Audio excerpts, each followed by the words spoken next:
10 years on, images of the end of Concorde Flight 4590 have lost none of their horror. The doomed jet, leaking fuel and trailing a plume of flame, plowed into a hotel just seconds after taking off from Charles de Gaulle Airport. 109 people aboard the plane and 4 people on the ground died. Their remains marked by orange traffic cones in the still smoldering debris.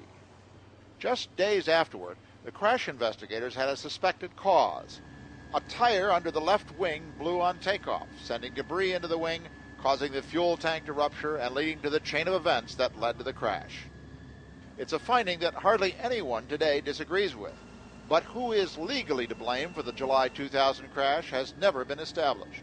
For the next 4 months or so, a court in the Paris suburbs will sift through the evidence to see what caused the blowout and whether the accident might have been prevented.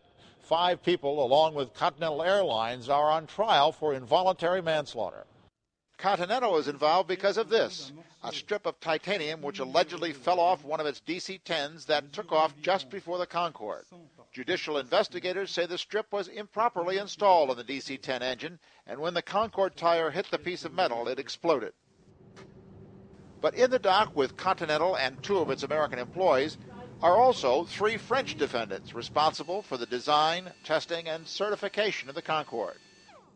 According to the charges, they could have acted much earlier to head off some well-known design flaws with the plane.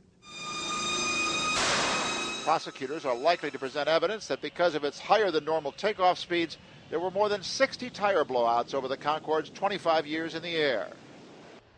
And that in at least a half dozen of those, tire debris ruptured the plane's fuel tanks, including one in 1979 in Washington, just 3 years after the plane first flew.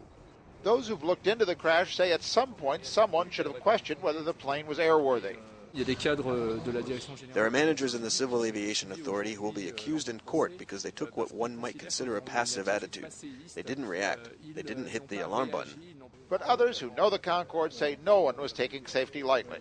Air France couldn't afford a plane crash, especially not this plane. It was emblematic of the image of the company.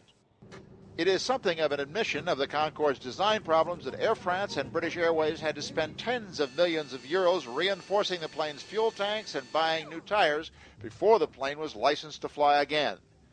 But it didn't stay in the air long, less than 2 years. The crash had changed the image of the plane, the economy turned downward after 9/11, and in 2003 the Concorde was permanently withdrawn from service, not for safety, but for commercial reasons. Jim Bitterman, CNN, Paris.